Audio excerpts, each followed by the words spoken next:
Merhabalar, Mozaik Tatlar kanalımıza hoş geldiniz. Ben Betül Göfteci.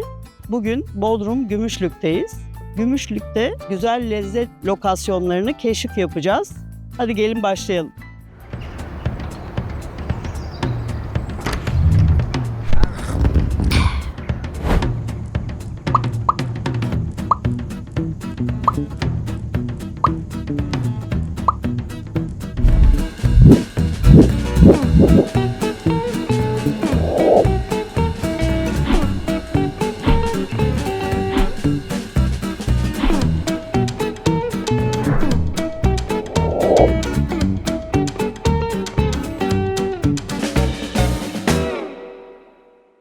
Kızım Ada ile birlikte yaptığımız bir küçük yemek belgeseli programımızın Gümüşlük bölümüne hoş geldiniz.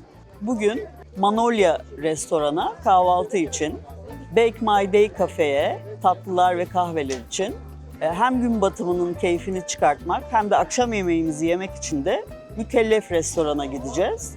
Tabii ki kapanışı da Gümüşlük simgelerinden olan lokma tatlısıyla yapacağız. Hadi şimdi kahvaltımızı yapmak üzere Manolya lokantasına gidelim.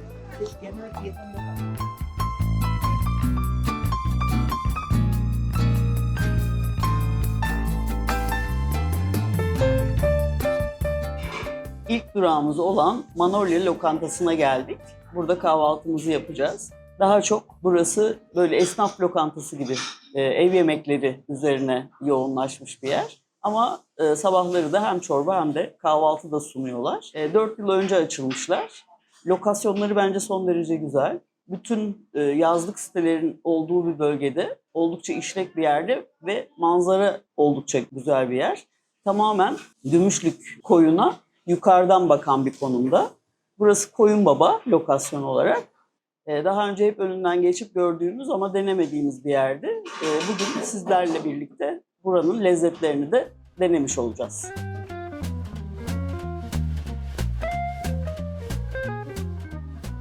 Kahvaltımız geldi. Serpme kahvaltı söyledik.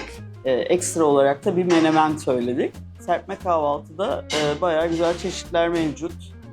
Zeytinler, reçel çeşitleri, kaymak, bal, fındık ezmesi. Zaten genellikle ev yemekleri konusunda uzman oldukları için zeytinyağlı yaprak sarma, söğüş, kendilerinin yapmış olduğu kahvaltılık bir acuka, sigara böreği, simit, peynir çeşitleri. Bayağı zengin bir kahvaltı. Önce menemenle başlayacağım ben. Soğutmayalım. Menemen kıymetli bir ürün. En sevdiğimiz. Evet adacığım, asıl senin en sevdiğin ürün menemen. Sen nasıl menemenden hoşlanıyorsun? Ben yumurtası öncelikle içine çırpılmış menemenden hoşlanıyorum. Çünkü bir kere... Soğanlı mı soğansız mı? Dur oraya geleceğim. Öncelikle yumurtasını çırpalım. Salçalı değil, domatesli ve beyaz peynirli. Mümkünse de acı biberle yapılmış. Yani bayağı bir kriterim varmış ya. Bayağı bir kriterim varmış gerçekten de.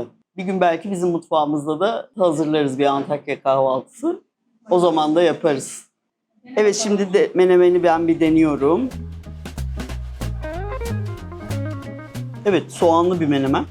Soğanları, biberleri biraz diri bırakılmış. Oldukça lezzetli bir menemen. Şimdi ben şu zeytinyağlı yaprak sarmayı denemek istiyorum. Çok güzel görünüyor. Hem de ev yemekleri konusunda iddialı olan Manolya lokantası. Bakalım bu zeytinyağlı sarmayı nasıl yapmış? Ekşili. Senin sevdiğin türden. Yaprağı oldukça yumuşak. Çok iyi pişmiş. Kuru üzüm falan gibi eklemeler var mı? Yok, öyle eklemeler yok. Sen İstanbul usulü yaprak sarmayı sen sevmiyorsun, onu biliyorum. Tam ekşili, senin sevdiğin tarzda. Ege usulü mü?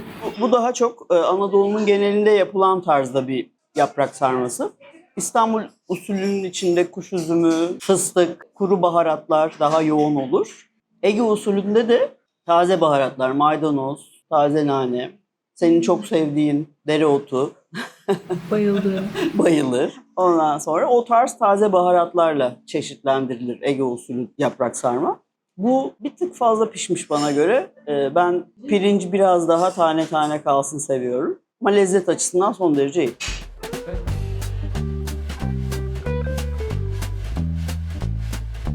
Sırada benim için genel bilinen adıyla sigara böreği.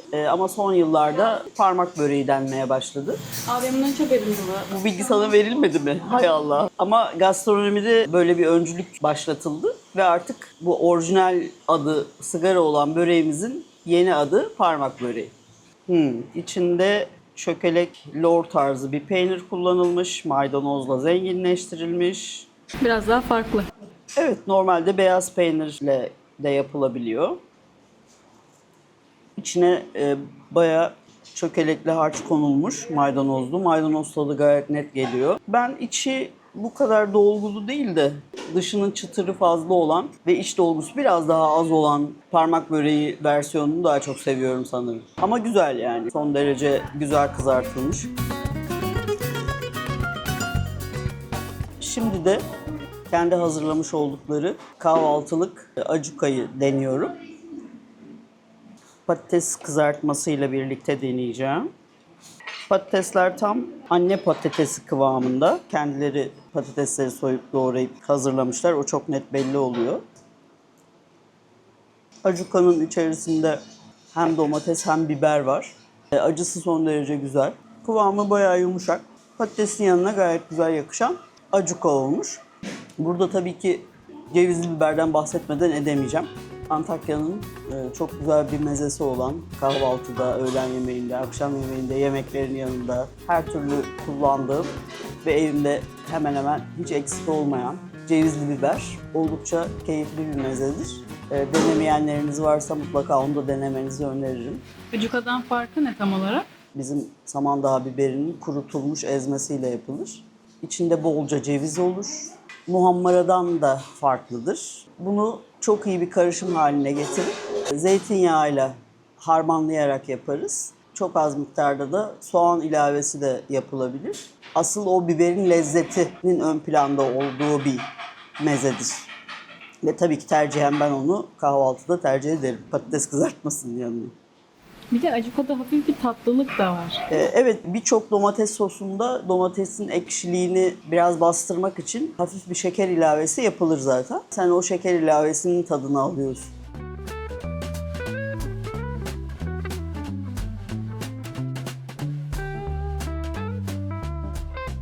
Kahvaltı oldukça zengindi. 2 kişilik kahvaltı 3 kişiye rahatlıkla yetti. Hatta 4. kişi olsa o bile yiyebilirdi. Bizim misafirimiz biraz fazla yiyor. O yüzden 3 kişi bizim için ideal oldu. Yumurta servisleri gayet güzeldi. Aslında serpme kahvaltının içine dahil olan yumurtayı da istediğiniz şekilde alabiliyorsunuz. İsterseniz göz yumurta, isterseniz omlet şeklinde. Güzel bir kahvaltıydı. Ama burası aslında ev yemekleriyle ünlü olan, mezeleriyle ünlü olan bir yer. Biz bugün değişik restoranlara daha devam edeceğimiz için kahvaltılarını deneyimlemeyi tercih ettik. Hatta şimdi öğlen yemeği için gelmeye başladılar bile. Biz biraz uzun bir sabah kahvaltısı yapmış olduk. Şimdi de bir sonraki durağımıza doğru yola çıkalım.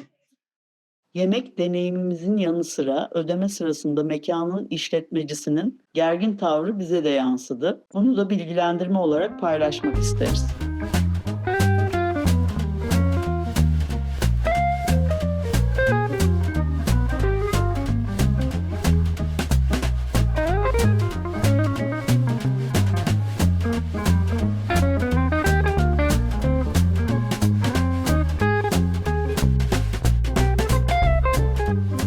Bake My Day'e geldik. Çok güzel ve küçük, sevimli bir kafe. Buranın en önemli benim tercih ettiğim sebeplerinden bir tanesi glutensiz ürünlerin olması. Burası aslında birden fazla şubesi olan ve franchise'la çalışan bir kafe. Gümüşlük'teki şubelerini Derya Deniz Hanım işletiyormuş. Az önce tanıştık. Burası ana şubeden gelen ürünlerin pişirildiği ve ürünlerin birleştirildiği yer gibi düşünebilirsiniz. Burası kendi cold brew kahvelerini hazırlayan ve aynı zamanda da laktozsuz ve vegan sütlerle kahve servisi yapan bir yer. Aynı zamanda glutensiz poğaçaları mevcut. Bu glutensiz poğaçalardan 2 tanesini biz bugün tercih ettik. Bir tanesi mısır unuyla yapılan kabak çekirdeğiyle süsledikleri. Diğeri de yulaf unuyla yapılan bir glutensiz poğaça. Kendilerinin önerdiği vişneli bir tartları var. File bademle süslemişler. Görsel açıdan benim en çok hoşuma giden de bu havuçlu kekleri oldu. Az önce bahsettiğim cold brew kahvelerini ben içiyorum. Adacığım da kendine badem sütlü bir kafe latte tercih etti. Hadi gelin tadımlarımızı yapalım. Öncelikle poğaçalardan başlayacağız herhalde, değil mi? Ama sanıyorum adacığım her iki poğaçanın da içinde dereotu var gibi görünüyor. Aman Allah'ım, sana afiyet olsun. Umarım sen de denersin ama bilemedim. Başlayalım tadımlarımıza. Önce yulaflı poğaçasıyla başlıyorum. Yulaflı peynirli diye bahsettiler. Üstünde biraz çörek otu var. İç yapısı böyle. İçinde bazı çekirdekler var. Yulafı tamamen un haline getirmemişler. Biraz yulaf ezmesi de kullanmışlar. Biraz yulaf unuyla birlikte. Şimdi tadına bir bakalım. Tadınca da içinde daha neler var bir keşfedelim. Bu arada fırından yeni çıkmış. Zamanlamamız güzel. İçinde dereotu var, peynir var, çok az siyah zeytin var. Bu arada glutensiz lezzetler genellikle biraz sert olabiliyor pişirme tekniğinin şekline göre. Kabarması tam olarak sağlanmadıysa. Fakat bunda hiç öyle bir şey hissedilmemiş. O çok iyi. Gayet normal unla pişirilmiş yumuşacık poğaçalara benziyor. Bu glutensiz ürünleri yaparken karbonat aynı zamanda kabartma tozunu bir arada kullanmak, kıvamlanmayı sağlayıcı bazı ürünler kullanmak çok işe yarıyor. Bunlardan bir tanesi de chia ve keten tohumunu önceden eğer biraz suda bekletip hamurun içerisine katarsanız yapacağınız glutensiz ürünlerinizi daha yumuşak bir şekilde servis etmenizi sağlayabilirsiniz. Bu da mısır unuyla hazırlanan, üzerinde de çok güzel kabak çekirdeği içleri var. Ben bu kabak çekirdeği içini gerçekten çok seviyorum. Birçok değişik amaçla yemeklerimizin içerisinde de kullanılabilir.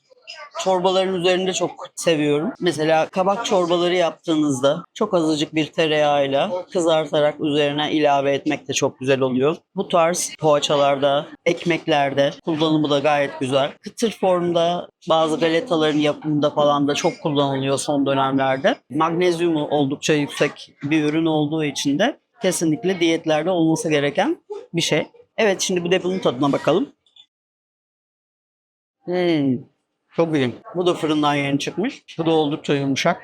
Mısır ekmekleri de biraz daha böyle sert ve katı olur. Karışım olunca hatta çok güzel oluyor. Hem normal unla mısır unu. Evet, bunda da bir miktar bence evet normal un da var. Yoksa aksi takdirde sadece mısır unuyla yapılınca Karadeniz'de yapılan versiyonları gibi biraz sert bir ekmek oluyor. Poğaça olduğu için bu içine bir miktar normal un da eklenmiş. Dolayısıyla bu glutensiz değil. Glutensiz olan yulaf unlu olan ama mısır ununun lezzeti devreye girdiği için bu da bambaşka güzel bir lezzet olmuş. Bunun içerisinde belki çok az miktarda havuç ilavesi var sanki. Lezzetini tam almıyorum ama görüntü olarak böyle bir havuç görüntüsü aldım. Ama bu da dereotlu. Ama bunun da tadına bak lütfen. Dereotu sınanma günü 1. Kıvamı benim de çok hoşuma gitti. Mısır ekmeği karıştırılınca normal olan zaten çok sevdiğim bir tat oluyor. Ama buna dereotu o kadar baskın gelmedi bana. Çok az. Yani yiyebilirim. Kabak çekirdeği de tadına uyumlu olacak bir şey olmuş. Kesinlikle. Ha, şimdi tatlılara geçelim valla. Tuzları bayağı beğendim. Şimdi de havuçlu kekimizi deneyeceğiz. Havuçlu keki böyle bir bardak formunda hazırlamışlar. İçerisinde de çok güzel bir krema var. Çok şık gözüküyor. Çok şık gerçekten. Ben sunumunu çok beğendim. Evet, gayet ipeksi bir krema var üzerinde. Güzel hazırlanmış bir pastacı kreması. Tatlısı tam kararında. Bu arada çok fazla şeker kullanılmamış. Şeker dengesi son derece iyi. Kremanın ağzımda bıraktığı tattan çok hoşlandım.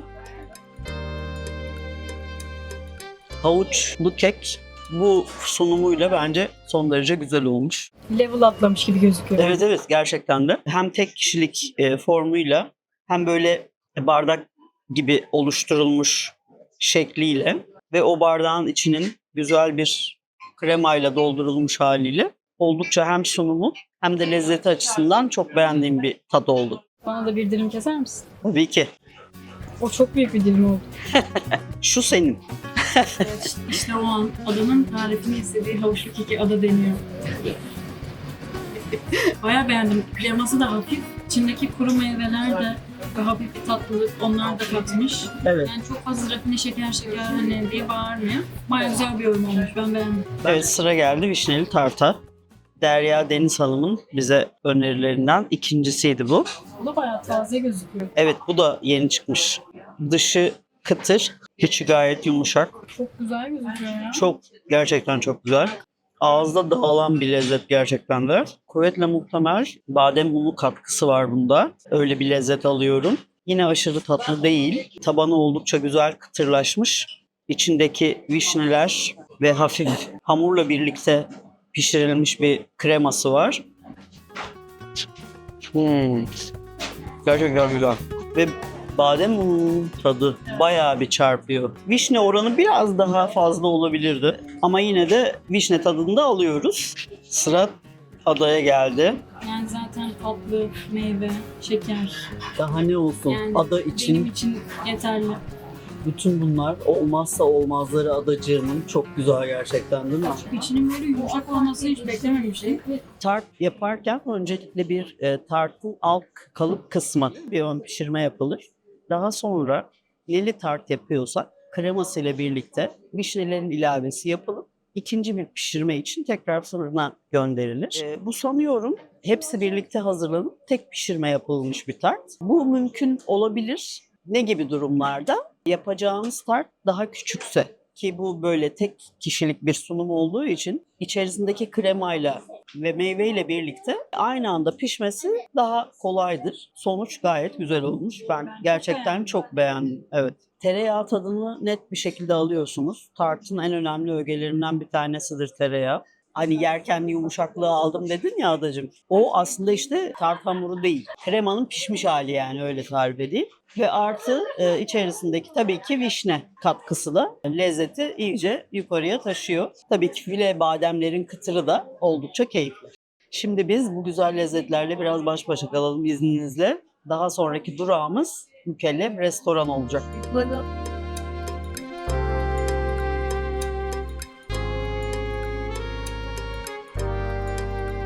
Bodrum zaten Türkiye'de herkesin bildiği ve geldiği bir lokasyondur diye tahmin ediyorum. Bodrum'a biz de düzenli olarak geliyoruz ve buraya geldiğimizde de mutlaka bir gümüşlük akşamı yapıyoruz. Burada da değişik lokasyonlarda değişik lezzetler tatma şansımız bugüne kadar da hep oldu. Çok çok uzun yıllar önce Bodrum'a geldiğimde Gümüşlü'yü ziyaret etmiştim ve o zaman oldukça küçük bir balıkçı kasabası görüntüsündeydi. Gümüşlük kendi özgünlüğünü korumak için elinden geleni yapıyor. Yine keyifli bir lokasyon. Akşamları özellikle renkli, hareketli, her yerden güzel müzik seslerinin geldiği, yemeklerin yenilebildiği lokasyonlarıyla, restoranlarıyla, kafeleriyle oldukça keyifli bir mekan. Bodrum'a gelindiğinde bence Gümüşlük mutlaka uğranması ve bir en azından Gümüşlük akşamının deneyimlenmesinde fayda var. Evet, Mükellef'e geldik. Arda Şef'in Karaköy'deki çok sevilen restoranının şubesi burası. Gümüşlük'teki lokasyonu da çok çok güzel, tam deniz kenarında. Biraz Gümüşlük sahilinin ucunda kalan bir lokasyon ama oldukça keyifli bir yerde. Kumlardan yürüyerek buraya doğru gelebiliyorsunuz. Mekan son derece geniş, ferah bir mekan. Arda Şef'in lezzetlerini Karaköy'de deneme şansım olmamıştı. Hep merak ederdim. Ancak Gümüşlük'te sizinle birlikte bu lezzetleri tadacağız. Menüyü bir inceleyip yemek siparişlerimizi verelim.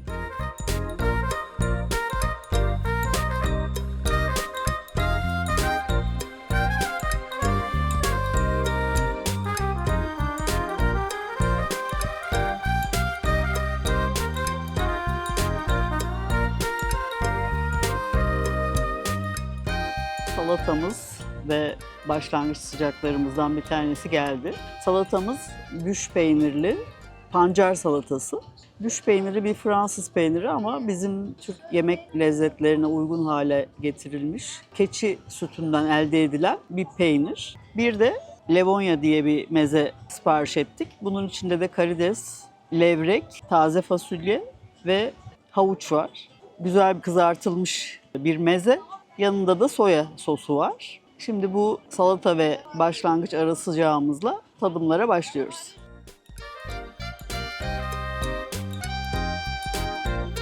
Salatamız, üzerinde kızarmış cevizler de var. Güzel bir salata.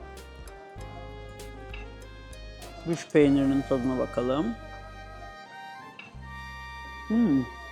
Keçi sütünden yapıldığı gayet belli. O aromayı çok net alabiliyorsunuz. Oldukça krema kıvamında bir peynir. Aslında sürülebilir bir lezzet haline getiriyor. Sadece salatalarda değil, başka şekillerde de çok rahat kullanılabilecek bir ürün. Tuz oranı benim için bir tık fazla ama aşırı fazla değil. Pancarla uyumuna bir bakacağım şimdi.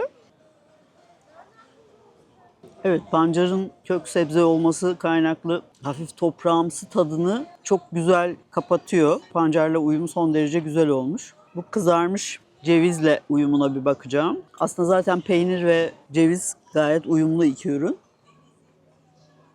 Güş peynirinin böyle bir geriden gelen böyle bir ekşi bir tadı da var. O bana biraz Antakya'nın tuzlu yoğurdunu hatırlattı. Ve güzel bir tuzlu yoğurdu kullanma alanı ilhamı verdi bana. Merakla bekliyoruz. Evet, kesinlikle bunu deneyeceğim. Sıra bende. Şimdi pancarlı, büt peynirli. Büt benim okulda aklım kaldı. Büt falan rüyalarıma giriyor sanırım. Büt peynirli. Salatanın tadına bakacağım. Neyse.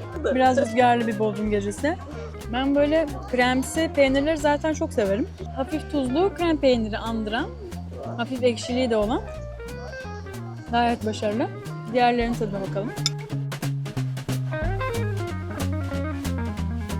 Bir ara sıcak deneyimleyeceğiz şimdi. İsmi Lavunya. İçinde taze fasulye, havuç, karides ve balık var. Kızartılmış bir ürün, çıtır bir ürün. Bu mezeyi ben daha önce yine böyle bir balık restoranında denemiştim. Yanlış hatırlamıyorsam İstanbul'da ünlü bir mahkeme lokantası diye bir lokanta var. Bayağı tarihi bir yer. Orada yemiştim ve çok beğenmiştim. Soya sosuyla birlikte servis ediliyor. Evet, sebzelerin deniz mahsulleriyle birlikte tempuralanmış hali. Ama tempura hamuru çok az. Daha çok deniz ürünlerinin ve sebzelerin tadını hissediyorsunuz. Genellikle çünkü tempura denildiğinde dış katmanının bayağı yoğun hamurunun tadını ilk önce alırız. Burada daha çok içindeki malzemelerin tadı daha ön planda ve soya sosuyla da son derece lezzetli bir hal alıyor. Bu yorumuyla da gayet güzel olduğunu söyleyebilirim. Sebzeyle deniz mahsulünün birleşimini sevenler, tempura hamurundan hoşlananlar için bence hepsini bir araya getiren ve soya sosuyla birlikte sunumu sebebiyle de bir uzak doğu lezzetini anımsatmasıyla bence oldukça özel bir lezzet. Tempura nasıl bir işlemdir? Aslında bir kızartma tekniği. Bu hamurla birlikte kızartılınca tempuralandı deniyor. Pişi de bir tür aslında biraz daha katı tempura hamuru aslında. Tempura dedik, sebze dedik. Gayet güzel gözüküyor. Bu zaten aslında Asya. Ve zaten evet, yapmak için öyle yapmış. bayağı başarılı. Ne çıtırlığını ne de sebzeler yumuşaklığını, Evet. kendi sululuğunu da kaybetmemiş. Bayağı keyifli. Yeni bir şey değil benim için de. Evet. Bayağı iyiymiş. Bunu bayağı beğendim. Sebze seviyorsanız, karides seviyorsanız proteini de var. Sebzesi de var. Kızartması da var. Her dünyadan bir parça var. Şimdi sırada ot kavurmamız var. İçerisinde ıspanak, pazı, çok güzel çırpılmış bir yoğurt. Üzerinde bir acı yağ ve susam mevcut. Ama ot kavurması aslında Ege'de çok değişik diğer otlarla da yapılıyor. Ege otlarıyla, işte böyle burada yapıldığı gibi ıspanak ve pazı kavurarak da yapılabilir. Yoğurtla ve acı yağla birlikte. Burada bir de susam eklemişler. O da güzel bir dokunuş olmuş bence. Ot kavurmamızın pazısı ve ıspanağı bir şoklama yapılarak kavurma işlemi yapılmış. Çünkü yeşil rengi korumak için önemli bir uygulama. Pazı biraz daha yoğun. Pazının aromasını ben zaten çok severim. Bu kavurmaya da yakışmış bence. Bir sonraki yemeğimiz Yine Ege'ye özgü Şevketi Bostan. Bunu da Arda Türkmen şefimiz karidesle birleştirmiş. Bu da gerçekten çok güzel görünüyor. Şevketi Bostan benim özellikle ablamın eşi Sökeli'dir. Onun vesilesiyle öğrendiğim bir lezzet. Onun annesi gerçekten çok güzel yapardı. Şimdi karides ve levrek nasıl uyumlanmış? Bayağı özel bir ottur bu da. Hem deniz ürünleri hem Şevketi Bostan gerçekten bir lezzet cümbüşü olacak gibi duruyor. İçinde kırmızı acı biberler görüyorum. Kapari turşusu görüyorum. Şevketi Bostan o kadar güzeldi ki kamera dayanamadı. Kendi kendini kapattı. Ama siz bize güvenin, güzelliği anlatmakla bitmez. Hadi şimdi tatlıya geçelim. Lokmacıya gidiyoruz. Evet, şimdi de lokmacı anaya geldik. Günün son tatlı dokunuşunu yapacağız kendimiz için. Bugün aslında değişik bir lokmacı deneyeceğiz. Burada portakal infüze edilmiş şerbetiyle ünlü bir lokma denemeyi tercih ettik. Birazdan lokma tadımında adayı izleyeceğiz. İyi lokmanın oldukça ince olması ve çok güzel kızarıp çıtır olması, yoğun bir şerbetin içerisinde çok fazla şerbeti içine çekmemesi ve lokma dökülürken hemen o anda kabarıp içinin boş kalması. Bu kriterlere uygun bir lokma, güzel bir lokma olarak değerlendirilir. Şimdi ben sadece Bodrum'da lokma yiyorum ya da cenaze için döküldüğünde yiyorum. Değil mi o da lokma? Evet, aynen. Portakal infüzyonu yaptıklarını anlattılar. Lokma zaten hani Bodrum'da her geldiğimizde bir kere yani Gümüşlük akşamında yenilen bir şey. Zaten Şeker ihtiyacını oldukça- bayağı karşılıyor. Gümüşlük'te daha önce denediğimiz lokmalar biraz daha ince yapılı oluyordu ve daha az şerbet çekmiş oluyordu diye hatırlıyorum ben. Neyse bu da güzel bir deneyim oldu. Evet, bir kere zaten ambiyans çok güzel bence. Çok keyifli bir bahçede oturuyoruz. Servis gayet güzel. Burası da kesinlikle denenebilecek bir mekan. Daha güzel videolarla karşınızda olabilmemiz için kanalımızı takip etmeyi, yorum yapmayı, hatta zil sesini açıp ne zaman yeni bölümümüzün yayınlandığını takip etmeyi lütfen unutmayın. Bugün bizimle birlikte olduğunuz için çok teşekkür ederiz. Videonun burasına kadar geldiyseniz zaten ayrıca çok teşekkür ediyoruz.